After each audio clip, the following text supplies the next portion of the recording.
ನಾನು ಭರತ್ ರಾಜ್ ಅಂತ ಪುತ್ತೂರಲ್ಲಿ. ನಾನು ಕಳೆದ 3 ವರ್ಷಗಳಿಂದ ಜೇನು ಕೃಷಿ ಮಾಡ್ತಾ ಇದ್ದೇನೆ. ಆರಂಭಿಸಿದ್ದು ಬರೀ 2 ಪೆಟ್ಟಿಗೆಯಿಂದ ಜೇನು ಕೃಷಿಯನ್ನು ಆರಂಭಿಸಿದ್ದ, ಅದು ತೋಟಗಾರಿಕೆ ಇಲಾಖೆಯ ಸಹಾಯಧನದೊಂದಿಗೆ. ಅದೇ ವರ್ಷ ಆ ಪೆಟ್ಟಿಗೆಯನ್ನು ಪಾಲು ಮಾಡಿ 4 ಪೆಟ್ಟಿಗೆ ಮಾಡಿದೆ. ಮುಂದಿನ ವರ್ಷ ಆ ಪೆಟ್ಟಿಗೆಯನ್ನು 2ನೇ ವರ್ಷ ಆ ಪೆಟ್ಟಿಗೆಯನ್ನು 30 ಪೆಟ್ಟಿಗೆ ಮಾಡಿದೆ. ನಾನು ಈಗ ಜನತಾ ಬಾಕ್ಸ್ ಅಂದರೆ ಕೇರಳ ಫ್ರೇಮ್ ಮಾಡ್ತಾ ಇದ್ದೇನೆ. ಫಸ್ಟಿಗೆ ತೋಟಗಾರಿಕೆ ಇಲಾಖೆಯಲ್ಲಿ ISI ಫ್ರೇಮನ್ನು ಯೂಸ್ ಮಾಡ್ತಿದ್ದೆ, ಇಂಥ ಬಾಕ್ಸನ್ನು. ಆನಂತರ ನನಗೆ ಹೆಚ್ಚು ಬಲ್ಕ್ ದೊಡ್ಡ ಮಟ್ಟದಲ್ಲಿ ಮಾಡುವಾಗ ನಿಮಗೆ ISI ಬಾಕ್ಸಲ್ಲಿ ಕಷ್ಟ ಆಗುತ್ತೆ. ನೀವು ದೊಡ್ಡ ಮಟ್ಟದಲ್ಲಿ ಮಾಡೋದಾದರೆ ಜನತಾ ಬಾಕ್ಸನ್ನು, ಕೇರಳ ಬಾಕ್ಸನ್ನು ಮಾಡ್ತಾ ಇದ್ದೇನೆ ನಾನೀಗ.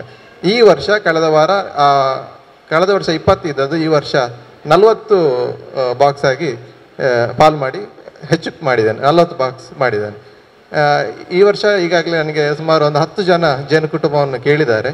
ಮತ್ತು ನಾನು ಕಳೆದ ವರ್ಷ ಸುಮಾರು ಒಂದು 180ರಿಂದ 200 kg ಅಷ್ಟು ಜೇನನ್ನು ಪಡೆದಿದ್ದೇನೆ. ಸುಮಾರು ಒಂದು 600ರಿಂದ 650 ರೂಪಾಯಿಗೆ ಸೇಲ್ ಮಾಡಿದೆ. ಯಾವತ್ತೂ ಕೂಡ ನಾನು ಇದು ಅವ್ರು ಹೇಳಿದಾರಲ್ಲ ಎಷ್ಟು ಆದಾಯ ಬರ್ತದೆ ಅಂತ, ಅದಕ್ಕೆ ಹೇಳ್ತಾ ಇದ್ದೆ. ನಾನು 600ರಿಂದ 650 ರೂಪಾಯಿವರೆಗೆ ಸೇಲ್ ಮಾಡಿದ್ದೇನೆ. ಯಾಕಂದರೆ ನಾನು ಮುಂಬೈ ಮತ್ತು ಬೆಂಗಳೂರು ಮತ್ತು ಮಂಗಳೂರು ಈ ಕಡೆಗಳಲ್ಲಿ ಹೆಚ್ಚು ಸೇಲ್ ಮಾಡಿರುವಂಥದ್ದು.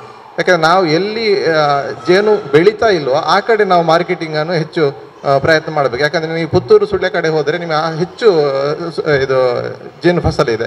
ನೀವು ಆ ಕಡೆ ಹೋಗಿ ನಾನು ಮಾರ್ತೇನೆ ಅಂತ ಹೇಳಿದರೆ ನಿಮಗೆ ಲಾಭ ಬರಲಿಕ್ಕೆ ಸಾಧ್ಯನೇ ಇಲ್ಲ. ನೀವು ಮುಂಬೈ ಬೆಂಗಳೂರು ಈ ನಗರ ಪ್ರದೇಶಕ್ಕೆ ಹೆಚ್ಚು ಅವಕಾಶಗಳಿವೆ.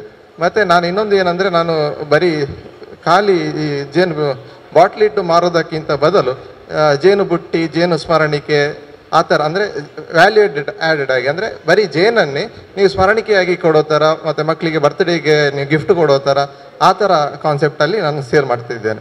ಮತ್ತು ಈಗಾಗಲೇ ಆಲ್ರೆಡಿ ನಿಮ್ಮ ಸುಮಾರು 10 ಜೇನು ಪೆಟ್ಟಿಗೆ ಮತ್ತು ಜೇನು ಕುಟುಂಬಕ್ಕೆ ನಾನು ಈಗಾಗಲೇ ನನಗೆ ಬುಕ್ ಆಗಿದೆ. ಯಾಕಂದರೆ ನಾನು ಯಾಕೆ ಹೇಳ್ತಾ ಇರೋದಂದರೆ, ಅವರಿಗೆ ಲಾಭ ಹೇಗೆ ಬರ್ತದೆ ಅನ್ನೋದನ್ನು ಹೇಳಲಿಕ್ಕೆ ಬೇಕಾಗಿ ನಾನು ಹೇಳ್ತಾ ಇದ್ದೇನೆ.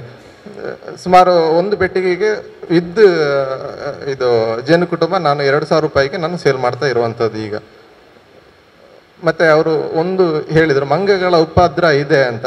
ನನಗೆ ಅನಿಸುತ್ತೆ ಅವರು ಆ ಸ್ಥಳದಲ್ಲಿ ನೀವು ಕೊಂಬು ಎರಿಯನ್ನು ಬಿಸಾಡಿದರೆ ಜೇನು ಮಂಗಗಳು ಹೆಚ್ಚು ಅಟ್ರ್ಯಾಕ್ಟ್ ಆಗುತ್ತೆ. ಅದನ್ನು ಸ್ವಲ್ಪ ಅವಾಯ್ಡ್ ಮಾಡಿದರೆ ಸಾಧ್ಯ ಇದೆ ಅಂತ ನನ್ನ ಅನುಭವ. ಮತ್ತು ಇನ್ನೊಂದು, ಜೇನು ಕೃಷಿ ಮಾಡಲಿಕ್ಕೆ ನಿಮಗೆ ಸ್ವಂತ ಜಾಗ ಬೇಕಾಗಿಲ್ಲ. ಅದೊಂದು ನಮಗೆ ನಿಮಗೆ ಬೇರೆ ಕೃಷಿ ಮಾಡಬೇಕಾದ್ರೆ ನಿಮಗೆ ವೈಯಕ್ತಿಕ ಜಾಗ ಬೇಕು ಅಂತ ಇದೆ.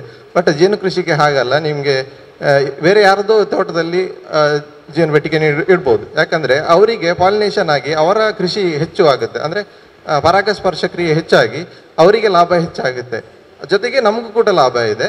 ಮತ್ತು ಮುಂದಿನ ವರ್ಷದ ನನ್ನ ಪ್ಲ್ಯಾನ್ ಏನಂದರೆ, ಒಂದು ಪಾಲಿನೇಷನ್ ಸರ್ವಿಸ್, ಮತ್ತೊಂದು ಪರಾಗ ಸಂಗ್ರಹ, ಮತ್ತು ಇನ್ನೊಂದು ಜೇನು ಕ್ಯಾಂಡಿ, ಜೇನು ಚಾಕ್ಲೇಟ್ ಆ ಥರ ಮಾಡುವಂಥ ಒಂದು ಪ್ರಾಜೆಕ್ಟ್ ಇದೆ.